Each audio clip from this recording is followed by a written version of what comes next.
Galatasaray overtake Basaksehir at the top of the Turkish Super League table, as well as major developments in the relegation battle. That and much more in episode 12 of Football a la Turca. Stay tuned and enjoy the show.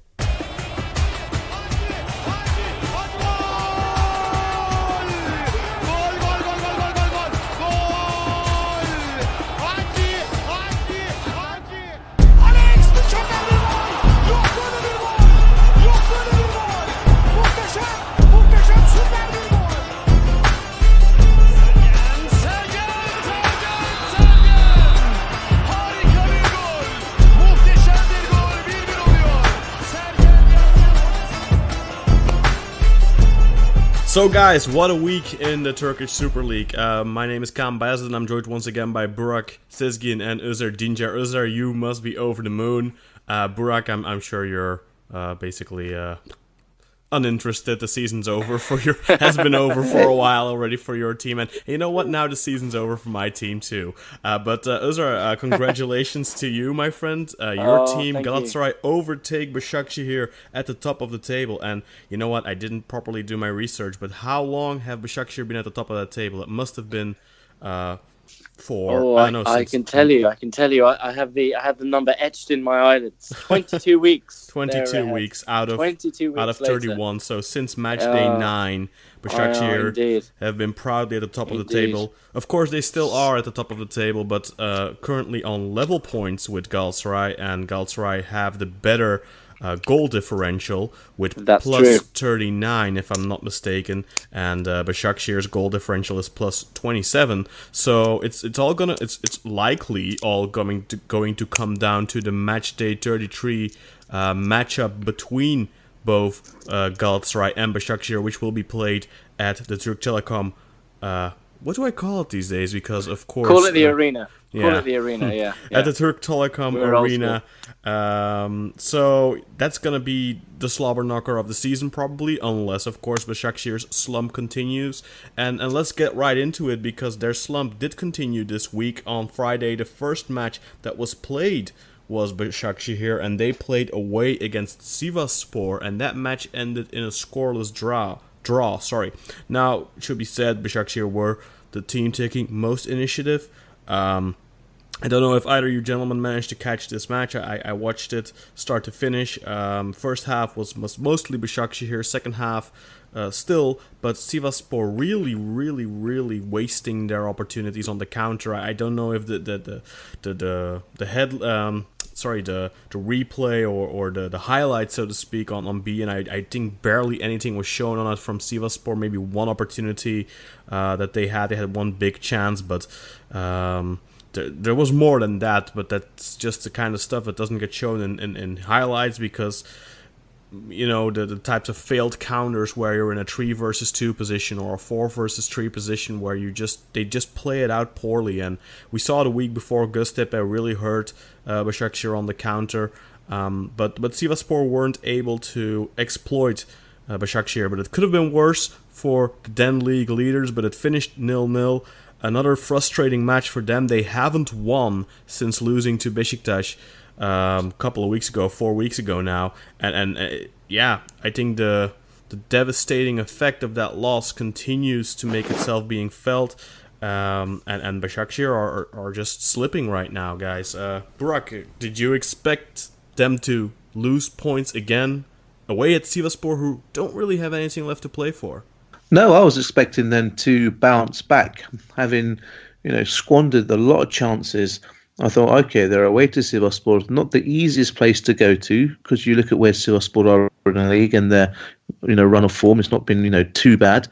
And I thought, okay, Basaksehir have got the quality here. They've got the players like a Visca, like a Robinho, like an Elia, Emre, even players like Irfan Can and Mahmut Tekdemir, who can really, I think, step up and make a difference. And it was just another example of them. I don't know if you want to call it choking or maybe falling at the final hurdle. Always the bridesmaid, never the bride complex. I think Visca had a good chance. You'd expect him to put it away, judging by stats, and his performance during the league, and he just fluffed his line, so to speak. Mahmoud Tekdemir's had a good chance, but the ball went back into the box and he couldn't get his finish on target, and he struggled there. And like you said, Sivas nearly stole it right at the end with is it Rivaka? I think I've got the pronunciation wrong, but his shot was blocked by I think it was the Basaksehir defender instead of Marit Gunok. But again, quite shocked that they've just taken a huge nosedive in form recently, and I don't know where to put my finger on it. I don't know if it's this pressure, if it's... I mean, you look at the game... I think it has to be, because this is a recurring team with them. The last 3 seasons, this has happened to them. This is the 3rd time in a row, the 3rd season in a row this is happening to them, where they're simply choking in the final 4, 5, 6 weeks. Özer, how did you experience it? Sorry to cut you off there, Burak, but I think it's pretty clear. Yeah, it's all good.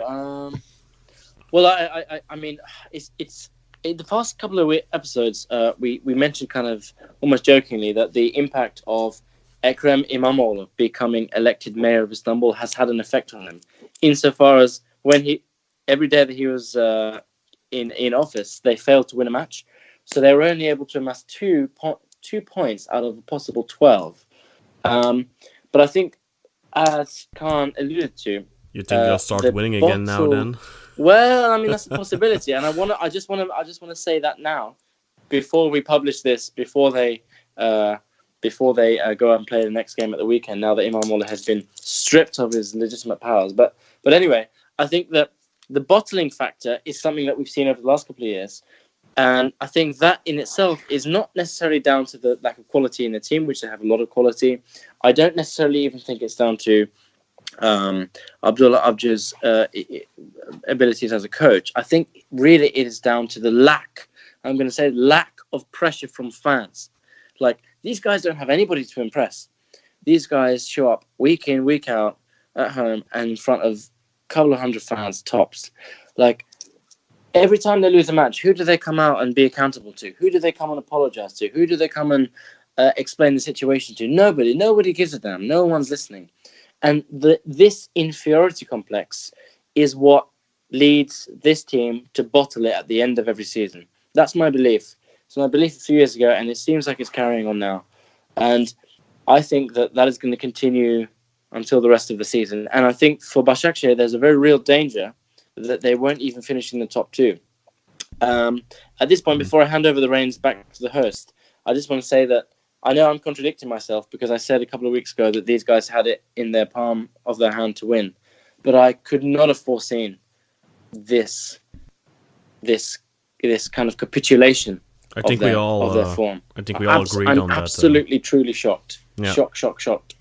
Yeah, I think we all did. I think the previous 2 seasons they bottled it, they choked at the end.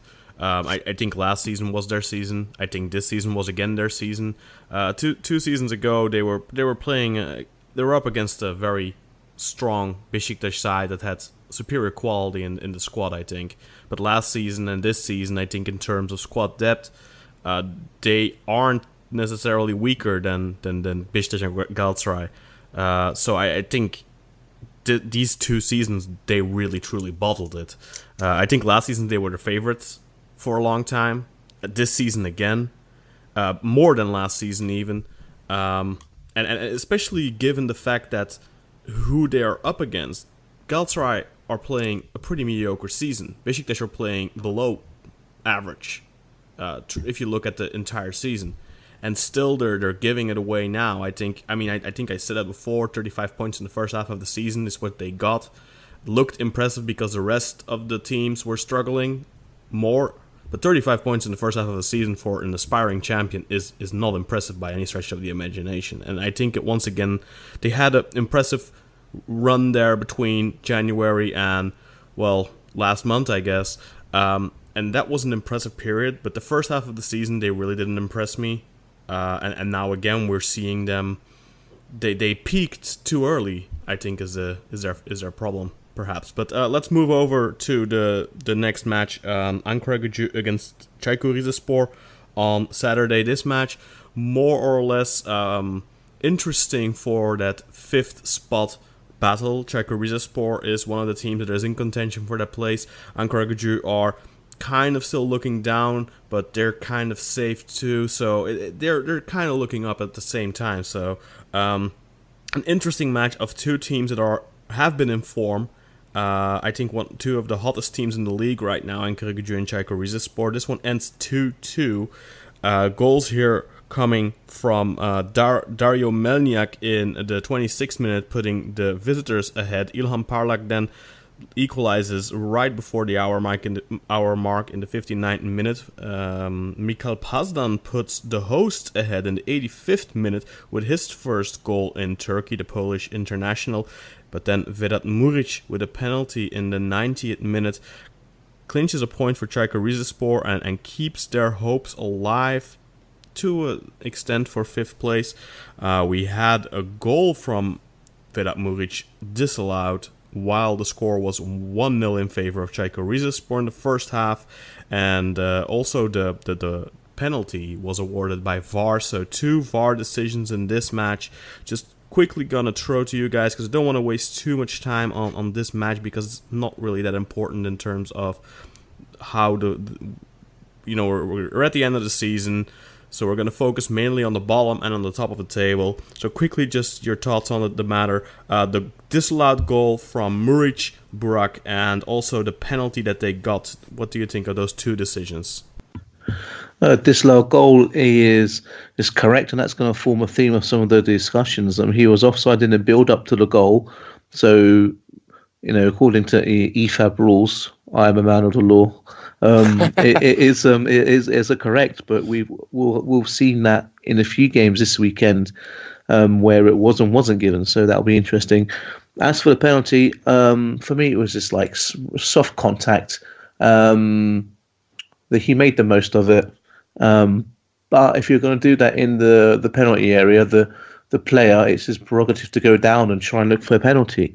So, but for me, it was just a very, very soft decision, but by the letter of the law, it's a penalty for contact. But I think the attacking player made the most of the situation. I don't think it was simulation, but they were looking for it and they made the most of it, and the ref was inclined to give it. Yeah, and Çaykur Rizespor continue to impress offensively, but defensively they're lapsing again. 2 goals conceded here. They've conceded quite a bit.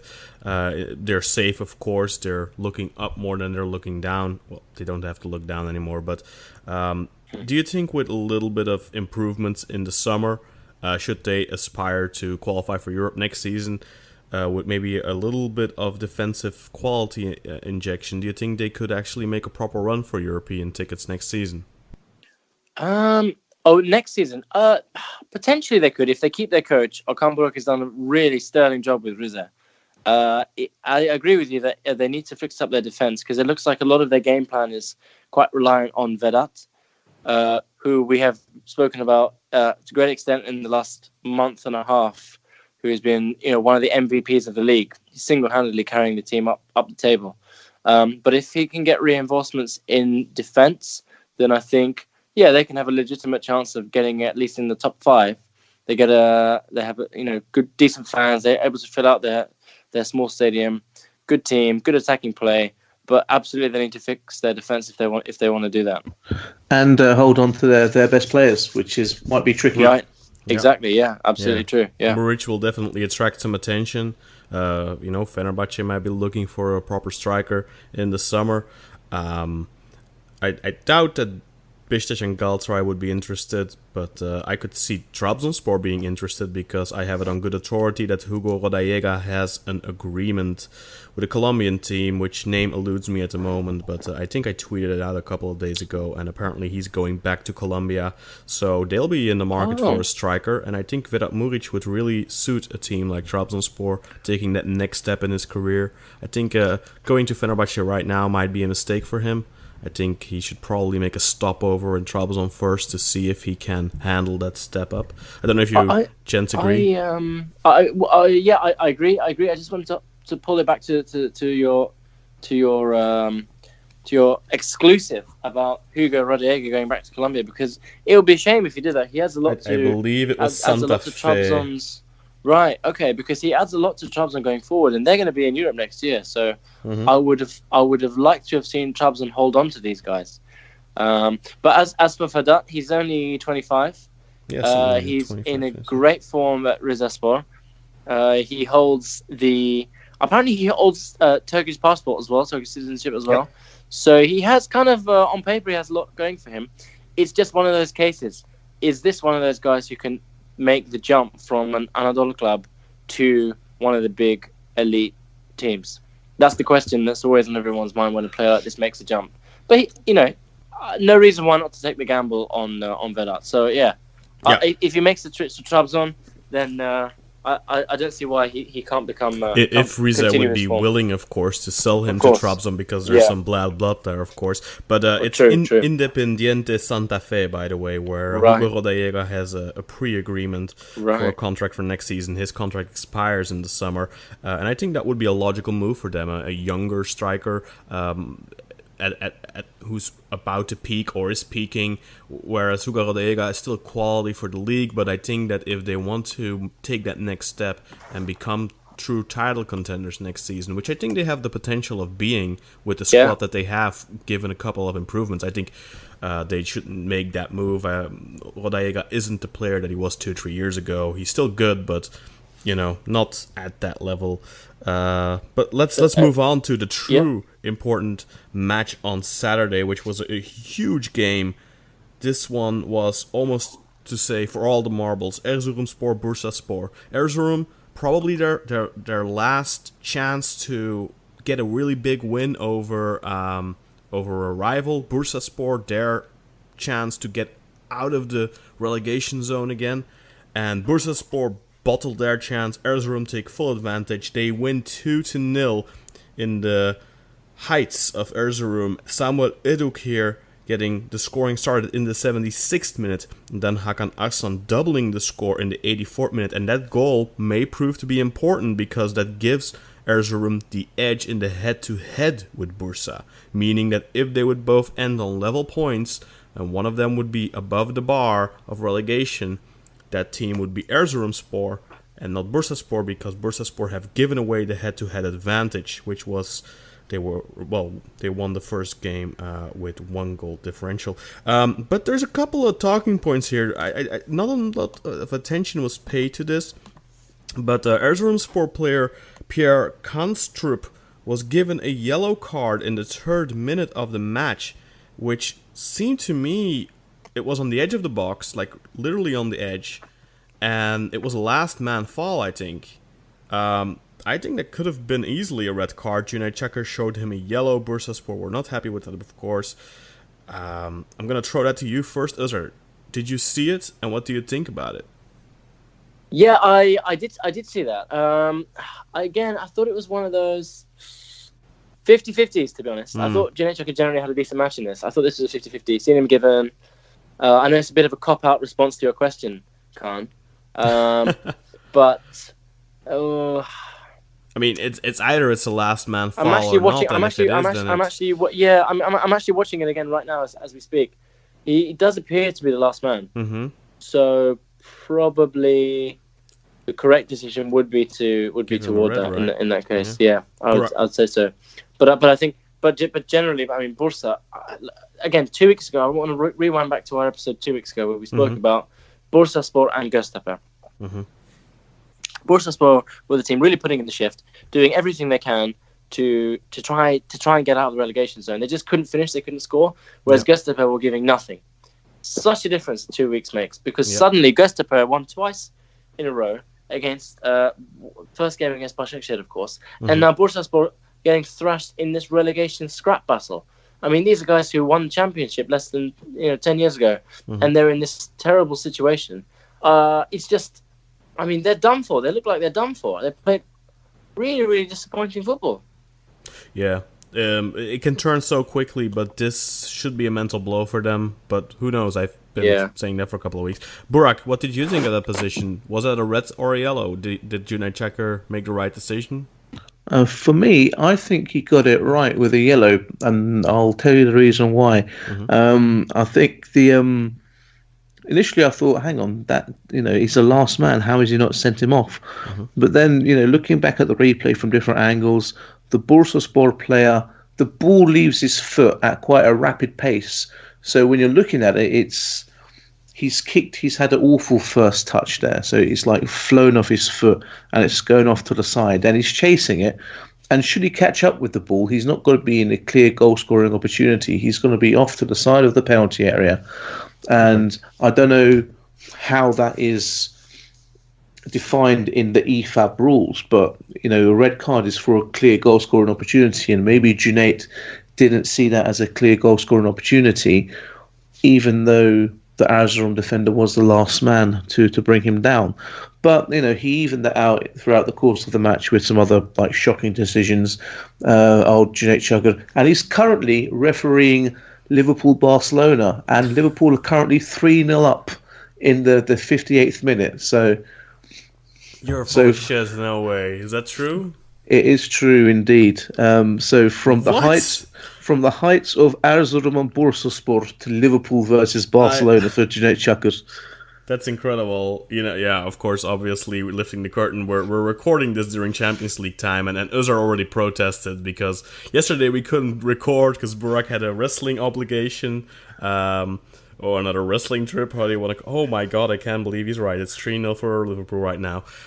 So live score there. You'll hear this tomorrow, so it'll be old news, but I can't believe that. It's crazy, the Champions League the last couple of years. Indeed. With those big wins, and then you think team is qualified. Like we had Roma last season and Paris Saint-Germain the season before, and then the things turn around. It's incredible. Let's move on. Bursaspor in a very difficult position now. Erzurumspor, for the time being at least, at that point, crawled out of the relegation zone for the first time, I think, since the first couple of weeks in the league. However, we'll get to it later, but they have once again dropped in because, as Özer already alluded to, Göztepe did win as well, so they overtake Erzurum again, but we'll get to that in a little bit later. Kasımpaşa Fenerbahçe, I know you didn't manage to watch it live, Burak, because you were, of course, at your... wrestling weekend. I hope you had a lot of fun there, by the way. But Fenerbahçe, your team, gets the win. Kasımpaşa 1, Fenerbahçe 3. A lot of VAR interventions in this match. It was crazy. Harun Tekin making a pretty dumb own goal. Well, he gets credited the own goal. I don't know. Technically, I think it would have come to the player who gave the back pass, which I think was Mauricio Isla, or was it Tira? I'm not sure. It was Roman Neustadt. Oh, okay. The Russian, but then Elif Elmas gets the equalizer in the 20th minute. The first goal was scored in the 13th minute. That's Harun Tekin own goal. And for people who will remember Fevzi Tuncay for Besiktas, 20 years ago against Galatasaray, did something similar, although that was even worse because he was further out of goal and that ball just agonizingly rolled in, even worse. But I remember one where I believe Egemen passed it back to Cenk Günen, also a Besiktas match against Bursaspor, I think, or something it was, where it ended up in the back of the net in a similar way than this, more comparable. But a terrible goal to concede as a goalkeeper, of course. Elif Elmas then gets the equalizer in the 20th minute, as I already said. Mathieu Valbuena puts Fenerbahce ahead in the 72nd minute with a very nice free kick, which he squeezed past the wall. And then just 2 minutes later, Roberto Soldado makes it 1-3 and kind of seals the deal for Fenerbahce. But a lot of VAR decisions here. The first goal for Fenerbahce, there was a VAR call there, checked for a handball of Dirar. I guess there wasn't any. I didn't properly see it myself, I have to admit. So that goal stood. Then Mauricio Isla goal was disallowed for offside, if I'm not mistaken. And also Soldado's goal was initially ruled off for offside, but then given... And in the replay, I still kind of thought it was offside, so I'm not 100% sure on that. And also the free kick where Valbuena scored out of came following a VAR decision, which I thought was kind of weird because VAR is not supposed to interfere on a free kick position, only if there's a potential red card. And I don't know, maybe the logic was that could have been a last man position. I'm not sure exactly why why they went too far to give a free kick. That's the only logical explanation. Otherwise, it shouldn't have happened. Not too much apart from all those VAR things, but of course both teams are now safe. I think we can easily say Fenerbahce have no more worries of relegation, and for them it's just looking towards next season. But I am a little curious what you guys thought about these VAR decisions. Burak, I'm gonna ask you first. Anything that stands out? Yep. Don't take your eyes off the ball Harun Tekin, please. Quite clearly in the replay, you can see his head look up as he goes to put his foot on the ball, hits him on the heel, and goes in. Comedy goal. He will never live that down for the rest of his career. But like I said, he's 29, so he should be able to move on from it. But hopefully he won't be our first choice goalkeeper for too much longer. But let's get to the disallowed goal by Maurizio Isla. Now, watched a lot of pundits talk about this. They're saying it's Soldado. Soldado's in an offside position. Yeah. And so, like, okay, is he interfering with play? What is he doing? Because he almost goes to backheel it into the goal, but the ball completely misses him. Don't believe it touches him. But as we know, EFAB make the rules. So I have pulled up. And you follow them? I do indeed, because I am a man of the law. So Someone needs to do it. Exactly. So I'm going to read this out verbatim for our listeners, and this is why I think the goal was disallowed, because of Soldado's positioning. So it says, a player moving from or standing in an offside position is in the way of an opponent and interferes with the movement of the opponent towards the ball. This is an offside defence if it impacts on the ability of the opponent to play or challenge for the ball. If the player moves into the way of an opponent and impedes the opponent's progress, the offence should be penalised under Law 12. So, and also, it says a player in an offside position is moving towards the ball with the intention of playing the ball, but is fouled before attempting to play the ball or challenging a fall. The foul is penalised as it has occurred before the offside defence. So that was the free kick. Yeah, that's what we talked about a couple of weeks ago. But looking at that, it looks like, I don't think Soldado doesn't appear to be impeding anyone.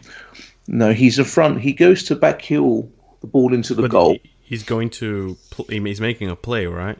Yeah, he's making a play to put the ball into the goal, and you can see the keeper make a little bit of a movement. So I'm thinking, okay, I can understand why that's been disallowed.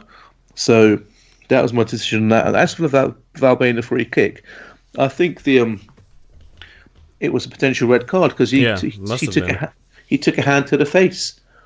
and like, well, yeah. So obviously, maybe he was jumping as he took a hand to the face. Just having his hand at his side, probably, and Valbuena just walked into it. Yeah, but looking at the replay, you can see they're having a little bit of pushy shovey, and then the Kasımpaşa player just shoves him in the face, and that's a red card defence. So I don't know if that's what they checked for. It must have been, because otherwise there's no logical explanation. So that must have been what they checked for. And if you checked for it, why not give the red card? Which is why I don't. Because he didn't think it was worthy of a red card. And we've seen red It's not because VAR says that you should have a look that that automatically means that that's the right decision. I mean, it's just VAR 8. Yeah. It's still up to the discretion of the referee, of course. But that explains why the free kick was given. Otherwise, just want to clarify that for our listeners, that VAR does not interfere on free kick or no free kick. It's really, they only have that ability if there's like a potential red card offense or something like that. And that's why I think they went to it. And we got the last goal, the offside goal, where Soldado scored. One, yeah. So Mehmet Ekici was onside when the ball was played to him, but Roberto Soldado was in an offside position, but the ball wasn't being played to him. Yeah.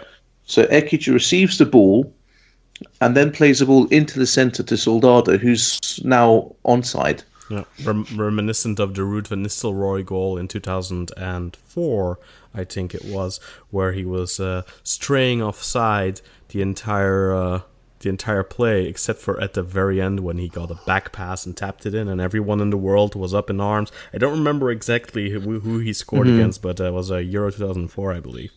Let's move over to Sunday results. Akhisar lose at home to Malatyaspor. Akhisar were already kind of dead in the water following last week's result, but they still gave it their all in this match, but it just wasn't enough. Miguel Lopez, very unfortunately, scoring an own goal in the 50th minute, and then Thierry Bufuma sealing the deal in the 66th minute, making it 2-0. He had already scored right before that, but his goal got disallowed. And also Daniel Aleksic gets a nice little goal, but also disallowed. Both of their goals disallowed for offside. Akhisar did put up a fight, especially in the first half, had a decent amount of half chances, I'd say. They definitely didn't throw in the towel yet, but things just aren't going their way right now, and they lose again. And at this point, I think we can easily say let's see, we have Göztepe at 33, and if I'm not mistaken, Akhisar at 25. So if Göztepe gets 2 more points or 1 more point, depending on the head-to-head, Akhisar will be officially relegated. So most likely next week, if Akhisar don't win, then they're relegated. So they're going to be the first ones to officially drop down, and they still have the Turkish Cup final to play, of course. Don't want to waste too much time on this one, guys, because I want to talk more about the next one. Do either of you have anything to add in regards to the Akhisar match, or shall we move on to Göztepe? Let's move on. I'd say, yeah. Let's move on. I'm just but quickly, the third goal that was cancelled out for offside for Malatyaspor. The player, he knows it's offside, and what happens is that Akhisarspor player gets the ball and tries to clear it. It hits some Malatyaspor player, who then passes it, and they score for 3-0. But that's given as an offside.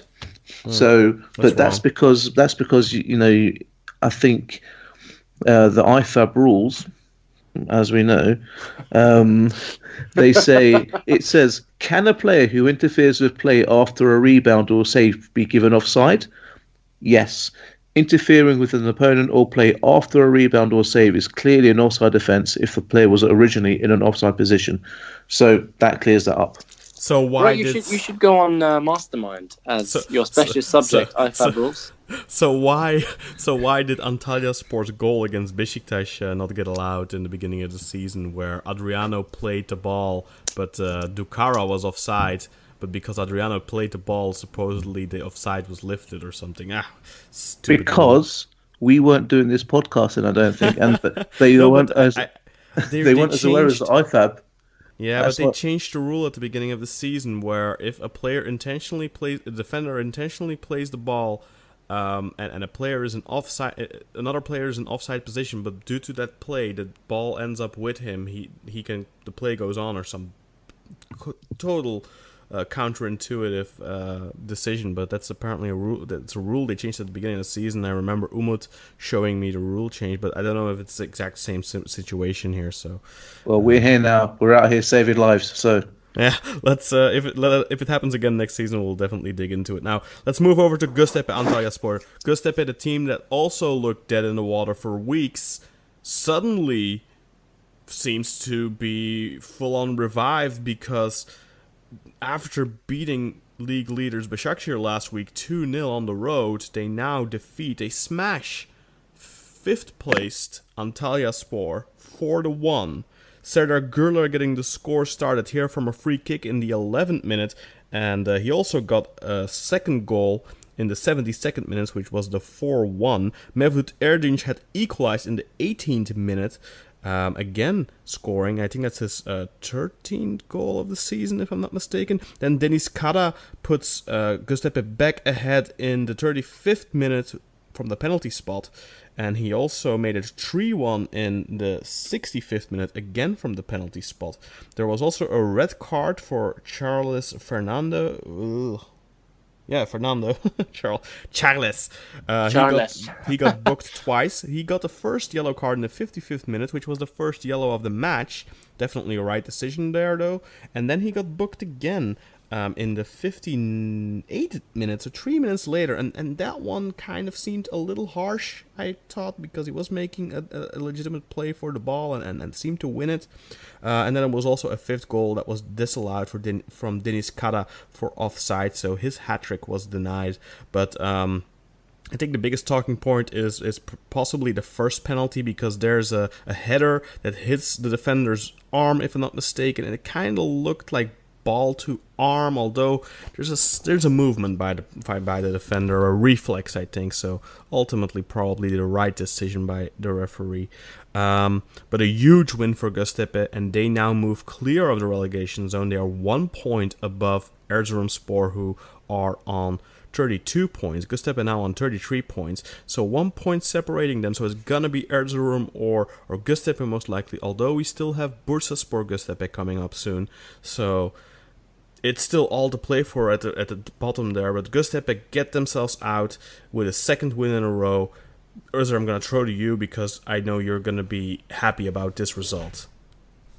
Absolutely right. And I mentioned earlier in the show about my, I suppose, shock, surprise at how both teams have kind of had such a reversal of fortune since we started analysing them 2 or 3 weeks ago.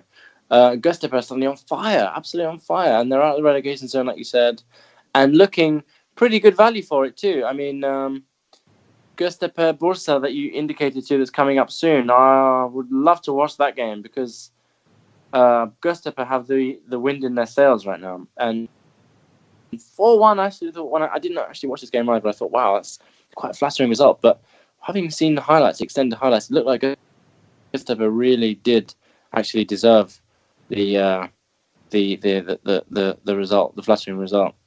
The fans are back behind them now. Tamer Tuna has something's happened in the last 2 weeks. I can't quite tell what. He's playing basically the same 11. Yasin Öztekin isn't playing anymore. Yeah.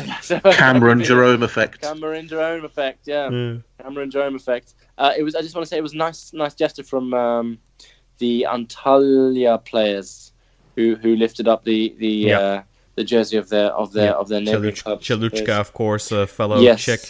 Yes, indeed. That was a nice gesture. Yeah, very nice.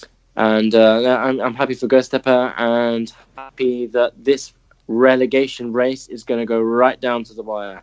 It's as exciting as the race for the top spot. And once again, a credit to the most exciting league in the world, the Turkish Super League.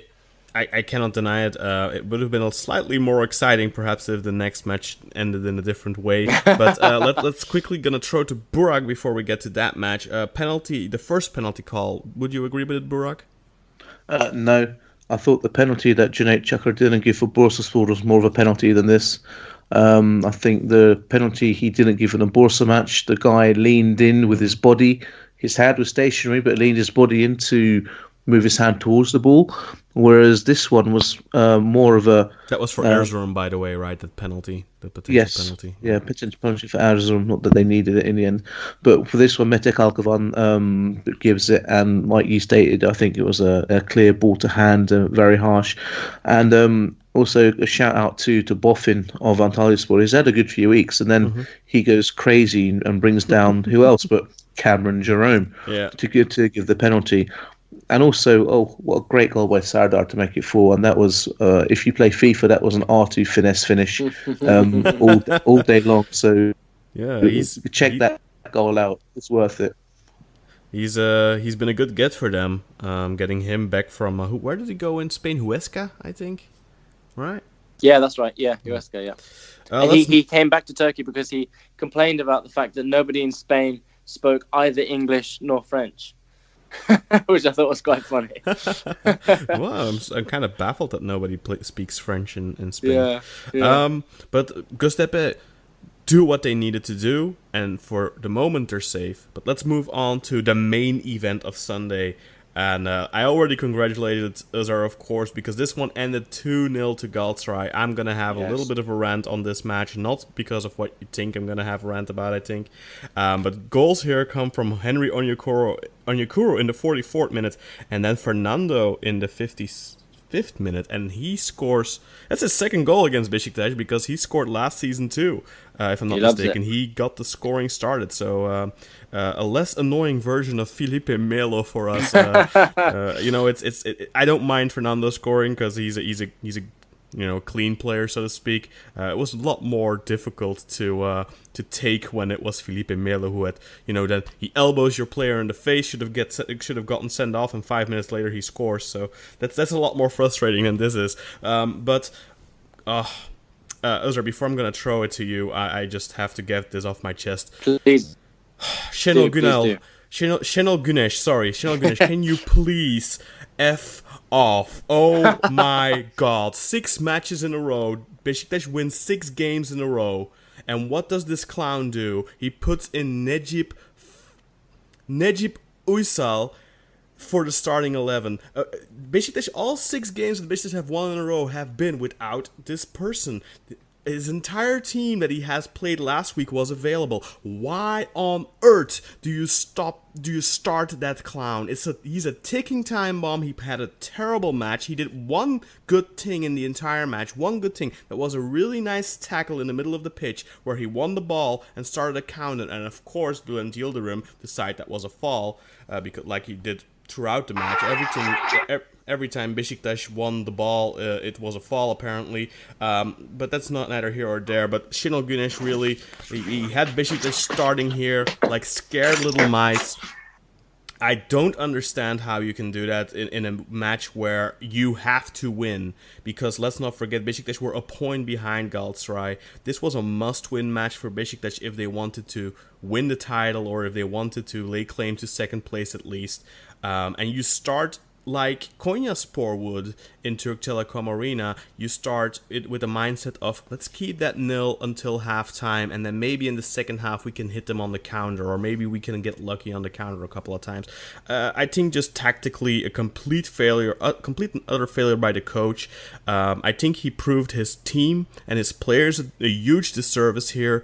Everything that Laic and Burak and all those guys have been working for the last couple of weeks, he just ruined by being, being a pussy, being a little bitch, and being scared of the opponent. Which with all due respect for Galatasaray, I don't think there was a reason to be scared for Galatasaray. Besiktas were the more informed team. They're the best informed team in the second half of the season. They're playing good football. They've gotten to the dance by playing, attacking, and scoring goals, and then you start with this type of BS. I'm not even gonna get started on the referee. Yes, he was terrible. He definitely, I think, especially the second goal. I don't think I've ever seen something like that in my life. Like literally, like I can't remember a single time seeing anything like that. But the first goal, that's contentious. Is it out for Besiktas? Is it out for Galatasaray?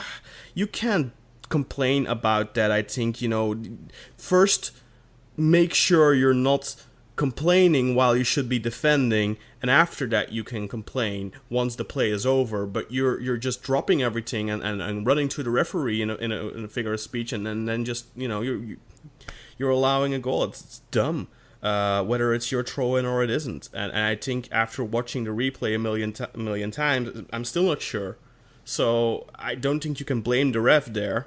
But then the second goal, I mean, you're making a forced substitution because your right back is injured. Your player has literally stepped like a couple of meters on the pitch, like 2-3 meters on the pitch, and the referee is already allowing play to continue, and they hit you because you're completely disorganized because your defensive sub has just entered the pitch. Like, I don't know what that is. I mean, if that would happen to Galatasaray, I think Fatih Terim wouldn't shut up about it for the next 6 months.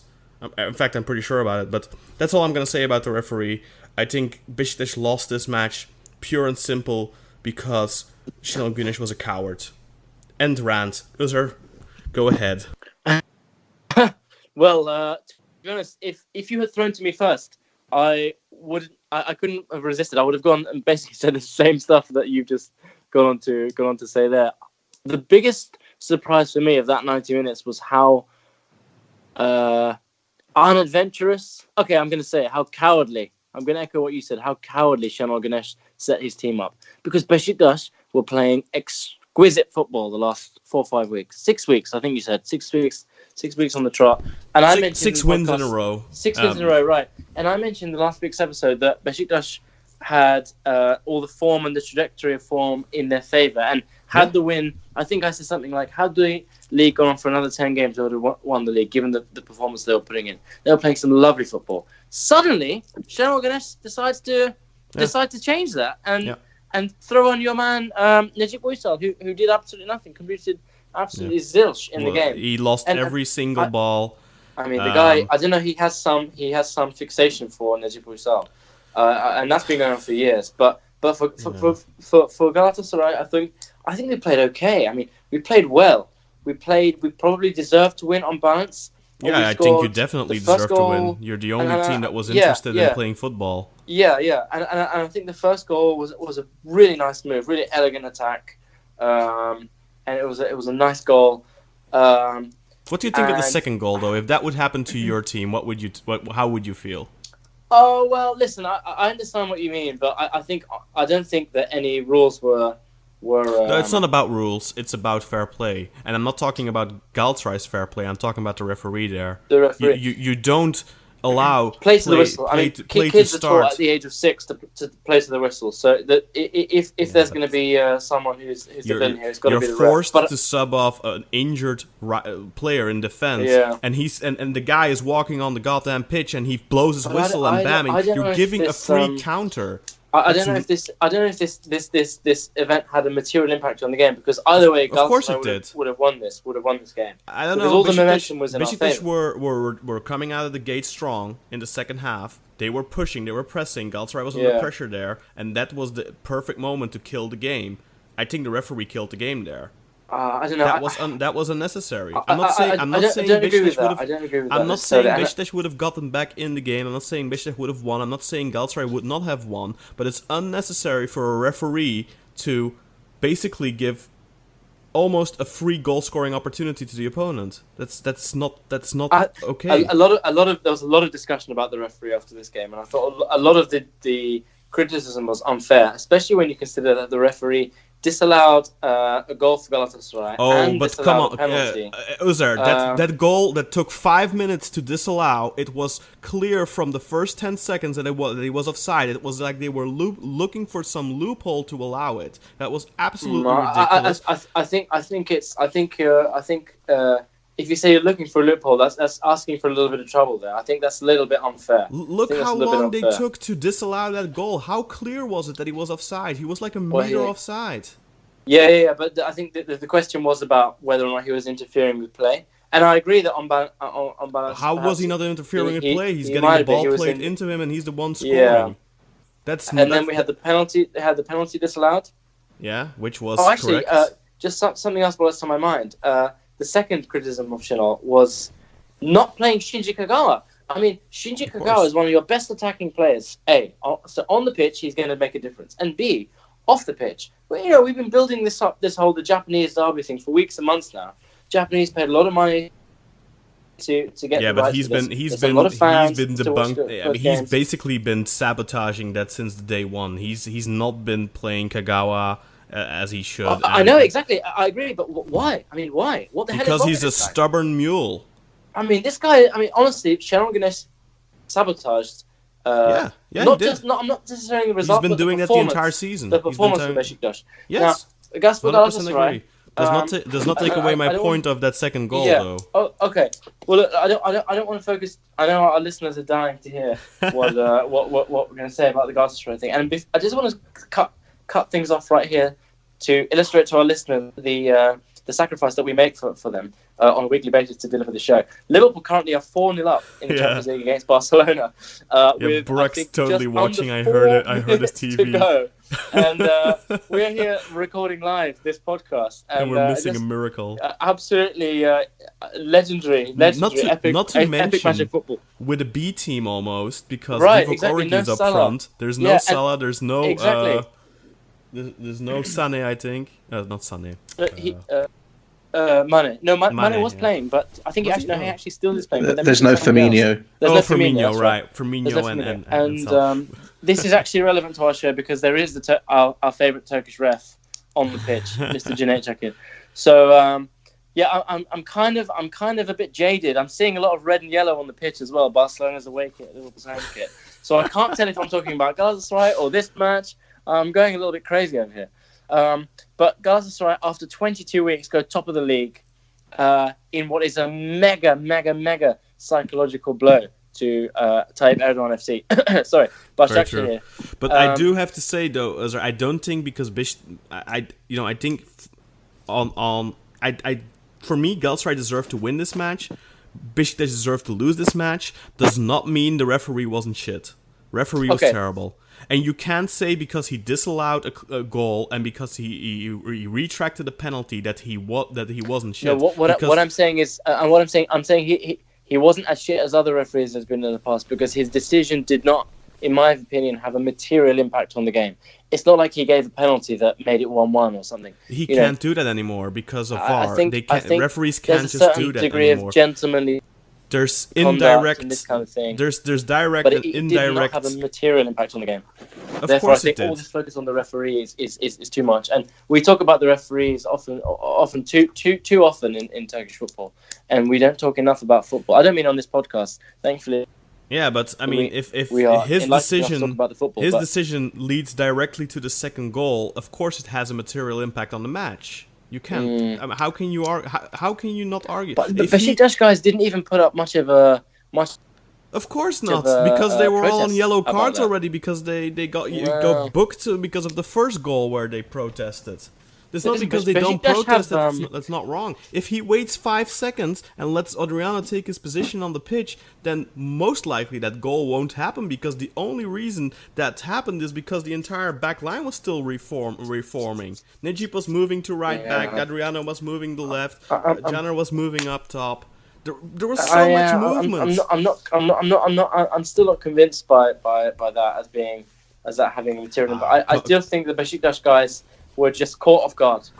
Yes, of course you're caught off guard because you just made a substitution and 2 seconds later he's blowing his whistle already. When does that ever happen? Burak, did you see it? I don't know. I think the Besiktas contingent are quite bitter about that. But I don't think. I think most of the complaining I've seen is about the first goal. Should be about. It should really be about the coach Şenol Güneş for putting up a fiasco. Of a tactic and of a starting lineup.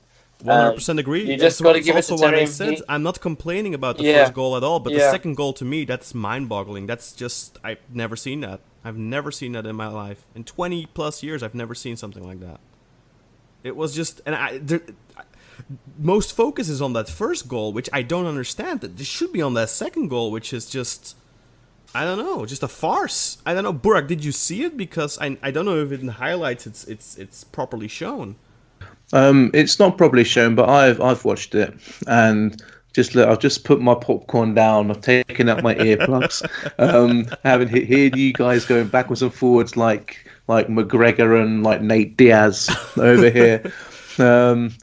But like you said at the beginning, this match meant like nothing to me. My team is shit. So watching this, I kind of was hoping for a better game of football. It's not going to happen with Şenol Güneş being a total little bitch, but okay.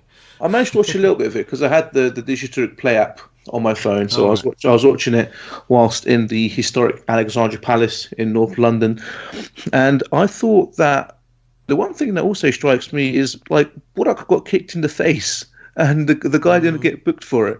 And I was like, okay, it's going to be this type of match, is it? I thought, Bülent Yıldırım, had a typical Bülent Yıldırım game. The first goal, I don't know how they didn't see that. Can't really say anything about the first goal, though. There's nothing the referee can do there. As soon as he decides that he's gonna give the throw into Galatasaray, so I don't get why the Besiktas players swarmed him because there's nothing he can do. Once that decision is made, it's over. And I don't even know why he was still listening to his little earpiece because VAR can't do anything either. It's a throw in. We've discussed this. in regards to the Fenerbahce Galatasaray match already. The throw-in is not a contentious position for VAR to interfere on, so I don't really know. It is, yes. I mean, and the players should have kept their heads a little bit more. Yeah, but you can understand it's a derby, and if you think you're being wronged, Turkish tempers fray, and in a derby game, it's like being frayed on steroids times 10. But I thought, in the spirit of fair play, I thought, the second goal was a bit dodgy, but like you say, Besiktas didn't show up to play. I've got no idea why you put Necip in. Do you know what that's like? That is like having 10 players on the pitch. I was going to make a different analogy. I was like, that is like having a fine cut of like sirloin steak for like 6 weeks every Sunday, and every Sunday you have it with a lovely béarnaise sauce or a lovely peppercorn sauce that complements the steak really well. Adds to the flavour and really completes the meal. And then the 7th week, you decide to cover it in tomato fucking ketchup. And completely ruining it. But you know what the plan? What I don't understand, guys. So Şenol Güneş's plan is clearly, look, we're gonna try and keep, defend and keep the 0.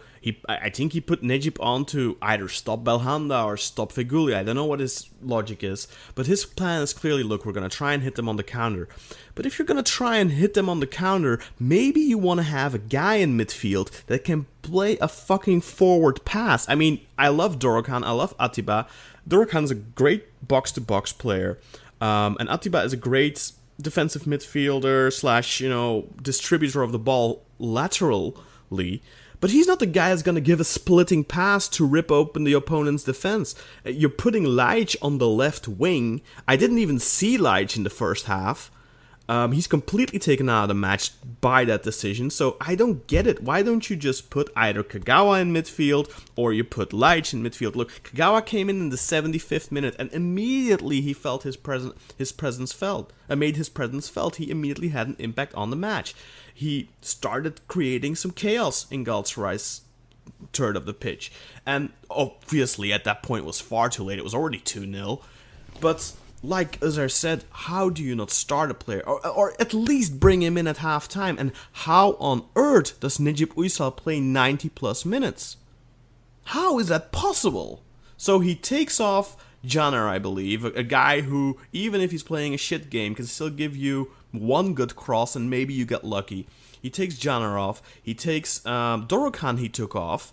A player who at least has some offensive ability. In fact, I actually rather like his composure in the offensive third and his contribution to attacks. I rather like him. He's always dangerous on set pieces too.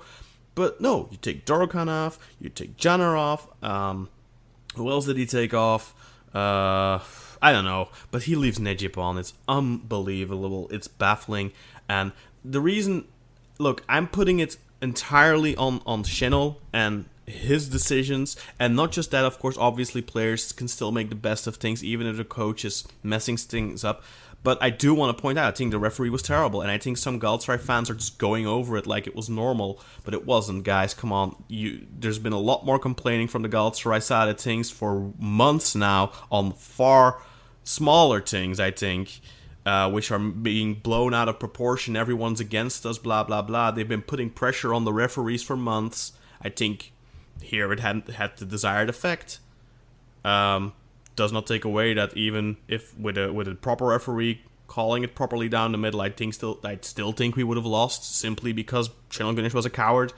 But yeah, that second goal, that's very difficult for me to digest. Even we could have lost this match 5-0, and if it's all whatever, I wouldn't say anything. But that second goal is just one of the most painful goals I've seen in a derby, just because it just feels so like injustice. Like, you remember the Konyaspor penalty against Galatasaray? Like, that's injustice. I felt like that was injustice. Like, just, I don't know. I've never seen it. I couldn't believe my eyes. But that's the last I'm going to say about it. I'm sure Özer has tuned out already and is watching the Liverpool game, which I'm sure. I am doing exactly that. I'm watching Klopp run up to our man, Cüneyt Çakır, who's officiated in probably the most historic knockout game in Champions League history. That is absolutely amazing. Absolutely unbelievable. Hey, listen, guys, we should take both take pride in saying that we've beaten Liverpool in the Champions League at once or twice over the last few years. So that's something that we can both be happy about. Once we did it once, and we also lost once with a rather big scoreline. Sorry, I almost forgot about that. Sorry. What was it? How much was that by again? Can you remind me, please? I don't remember. I don't remember. Maybe people who listen to the podcast can send me a picture of the exact scoreline. But no, I'm sorry. I do want to congratulate you, Özer. I do want to congratulate Umut. He's not on today because he wanted to watch the Liverpool match. And and the Galatasaray fans listening to the podcast, guys, congratulations. You wholeheartedly deserve to win because we played like little bitches. So that's all I'm going to say. And it's going to be an interesting last 3 weeks now. And I hope you guys don't bottle it against Basaksehir. I know, same. We better not bottle it. Yeah, imagine that. But at the end of the day, I mean, Galatasaray showed up for this match. Besiktas really didn't, I think. The first goal is in the 44th minute, but in that first 44 minutes before the goal, there wasn't much, but all there was Galatasaray. I think there was 2 chances of Onyekuru. Karius made 2 really good saves, and of course, the disallowed goal for Diagne. So it was all Galatasaray really in the first half. It was only 2-3 times, but that's enough. I mean, Besiktas didn't do anything in the first half. There was a really great save from Zlera right at the end, I think, towards the end on a Burak position. And you know what? I would have granted him that goal, Burak, because he's just made our season, a season that looked over in November. He gave it life again, and I'm looking forward to next season, hopefully with a new good coach. Which is most likely going to be Mircea Lucescu. I wouldn't mind him for a season or 2. And then, we'll see. But at least I know from Lucescu he's willing to play 2 offensive midfielders at the same time. So maybe Laic Kagawa, if they both end up staying, can have a future together on the pitch. So that's just something I'd like to see. That's it for me. I don't know if either of you have anything to end, and Özer, if I was talking over you a little bit too much, I'm sorry, but it's just that second goal just does my head in. I'm sorry, it's just Oh, that's fine. That's fine. Sure we won. It doesn't matter. You lost me 10 minutes ago. You're better friends now for it, lads. Come on.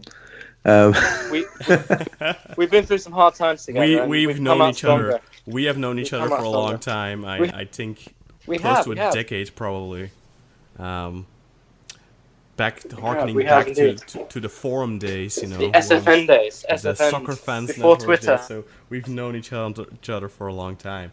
I think Özer knows how hot-spirited I can be from time to time. But let's move over to those last couple of games. Galatasaray, of course, with a huge win, and this is going to set them up for their second consecutive title if they play their cards right. But let's move over to Monday because there's a couple more interesting matches there. Alanyaspor taking on Kayserispor in Alanya. This, of course, being the first match since the unfortunate demise of Joseph Jural. This match ends 2-4 for Konyaspor. And Papi Cisse getting both of the goals for Alanyaspor here. In the 29th minute he put them ahead, and in the 47th minute he made it 2-2. So in between we had 2 Konyaspor goals, one from Marko Jahovic in the 39th minute, and then one from Jens Jonsson in the 41st minute. Ömerali Şahiner made it 2-3 in the 72nd minute, and then Paolo Hurtado made it 2-4 in added time. A little bit, kind of a double feeling here where you're kind of like, couldn't Konyaspor just let these guys have this one? Of course, a lot of tribute being paid to Joseph Jural in this match. Before the match, the fans had a huge tifo for Joseph Jural that he will never be forgotten, of course. Both goals that Alanyaspor scored were celebrated in a quiet way, so to speak, and they were clearly emotional. Papi Cisse, of course, was in that minibus that had the unfortunate accident. So for him to come out of this match and score twice, it's remarkable. But all in all, this is not a too important match. Alanyaspor, of course, are fighting for 5th place, but because of Antalyaspor's loss, nothing really changes there. Konyaspor, with that win, kind of clamp on again and do give themselves some hope for 5th place, but yeah, it was just a sad day, really, and the first match in Alanya, which I think we all kind of expected that this would have been postponed, but the Turkish Federation apparently did not want to grant that request. I don't know if they had requested it, but I remember the interview with Sargan a couple of days after, saying that we're in no fit state to train, let alone play a match. But I'm unaware if any official request to postpone the match was made to the Turkish Football Federation. Of course, I wouldn't blame them if they had made the request, and I wouldn't have blamed the federation for postponing the match to allow for grieving and any help that the players and their families would need to, try to mitigate, the horrendousness that happened. But Papi Cisse got a couple of goals. Seems to have found his scoring boots. But Konyaspor all of a sudden after 5 games decided to play a little bit of football. Yeah, exactly. For suddenly they were offensively, capable again, which they've seemed inept for so long now and boring and all that. But suddenly they're playing some good offensive football, and Ömer Ali Şahiner playing a key role in that. But scoring 4 goals, that's something we haven't been used to from Konyaspor for a while. But let's move on to the last game of match day 31, which was Trabzonspor against Kayserispor. This one ended 4-2 as well, although this one ended 4-2 in favor of the home side. So a lot of goals on Monday, 12 to be exact. Trabzonspor here getting the scoring started in the 16th minute through a Jose Sosa free kick. Yusuf Yazıcı doubled the scoreline just 4 minutes later. And then we saw a goal before halftime from Hasan Hüseyin Acar, of course, from Eskişehirspor. He scored in the 32nd minute, and then he scored again in the 64th minute to make it 2-2. So Trabzonspor giving a 2-0 lead away at home, but it wasn't to last too long. Abdülkadir Ömür getting on the score sheet again just a minute after the equalizer in the 65th minute, and then Filip Novak scoring the 4-2 in the 84th minute. And I think Filip Novak is a Czech too, if I'm not mistaken, and he did point to the heavens when he was celebrating his goal, so I assume that was in honor of Joseph Schural. But Trabzonspor, despite their hiccup last week against Fenerbahce, continue to push for 3rd place, and of course with Besiktas losing, they are moving closer now. They are now within 3 points of Besiktas, and Trabzonspor Besiktas is a match that's on the schedule in 2 weeks. So Besiktas could be going from title contender to suddenly finishing outside of the top 3. And I know, Özer, you said earlier that you wouldn't be surprised if Basaksehir drop out of the top 2. But suddenly the chances are... We got just a couple of weeks left, 3 weeks left, and the excitement just building up is just amazing. This is why I keep saying every week, this is why the Turkish Super League is the most exciting league in Europe. Listen, anything Besiktas last week were in contention for the championship. Now they could even finish 4th. Trabzon, like you said, just a few points behind. And they're on the ascendancy. And I just want to note one thing, that last week we had the Super League Awards, the Super Ödülleri, which the young player of the season was awarded to Dorukhan and Besiktas, who was a great player, don't get me wrong.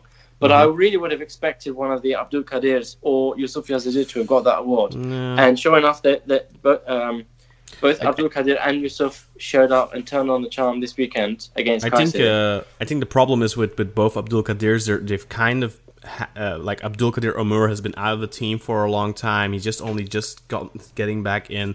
Abdülkadir Parmak only got into the team towards the end of the first half of the season. He's been a real revelation for the team, he's only played a handful of matches really in comparison to Dorukhan, who's been consistently playing now since match day 10 or something. So I guess he's been playing more games. But I agree with you. Playing more games is one thing, but contributing to more games is something else, and I think the Trabzon guys have done more to actually win their team points than Dorukhan. But I think the Trabzon Besiktas game is going to be unreal clash, because the third and fourth place, okay, it doesn't have a huge impact on European standings. In it's just terms one of round, really. It's one round. It's one round. Yeah, suppose, but for the it? players that means a lot, because it means yeah. a week less or 2 weeks less vacation. Yeah, either you start in July or August or something like that. Yeah. But yeah, that game's going to be amazing. I thought Trabzon looked a bit loose at times when they handed it away when they were 2-0 up. But overall, I think they played some really classy football over the last month or so, and that is the game I'm really looking forward to seeing in the next couple of weeks. Obviously, apart from Jimbom against if they would have had that FC. Form since January, I think they would have been in the middle of the title race right now, because they finished the first half of the season on a high. Then they started the second half of the season immediately playing Basaksehir, but at home, so they had that home advantage. But then they choked. They were caught like a deer caught in the headlights almost. And we didn't see the Trabzonspor we saw towards the end of this first half of the season. But now we're seeing that team again. And that's why I was saying earlier as well, I think with a couple of moves, this team could be contending for the title next season. Even though I'm not fully convinced of Unal Karaman's coaching abilities. But I don't know, they've been playing some good football, as you pointed out there. And a good win again for them, which moves them 3 points closer to Besiktas. The gap was 6, now it's 3, and the top of the table currently looks like this. Galatasaray at the top of the table with 63 points, Basaksehir on level points with 63, but as we had already said earlier, Galatasaray had the better goal differential. Then we have a 4-point drop to Besiktas on 59, and then a 3-point drop to Trabzonspor at 56. So Trabzonspor Besiktas in 2 weeks could be decisive for third place. And of course, in 2 weeks, we also have Galatasaray Basaksehir, which could be decisive for the title. But given the form that Basaksehir is currently in, it might already be decided by then. So we'll have to wait and see how that goes. But the bottom of the table is just as interesting, if not more interesting. Bottom of the table, of course, Akhisar. If they lose next week, they're relegated, that's for sure. But then we have Bursaspor on 30 points, we have Erzurumspor on 32 points, and we have Göztepe on 33 points. So it's super close there too, gentlemen. And we're going to lose at least 2 of those 3 named teams. And it's going to come down to the wire. We still have Bursaspor Göztepe coming up in a couple of weeks. But super interesting at the bottom, super interesting at the top. And you know what? We forgot to mention the Turkish Cup last week. So maybe we should quickly just mention that Akhisar are playing Galatasaray in the Turkish Cup final. That's a repeat of last season's Turkish Cup final. Of course, Akhisar won last season, and they also won the Super Cup at the beginning of this season. But will they be able to add a third trophy to their trophy case, or will Galatasaray take the double, perhaps? Wouldn't be the first time they do that in the last couple of years. And I think that's pretty much all we have for this week. I want to thank both of you for coming on and joining me on this momentous day in which Liverpool knocks out Barcelona in the Champions League, coming back from a 3-0 aggregate loss in the first match. So 4-0, 4-3.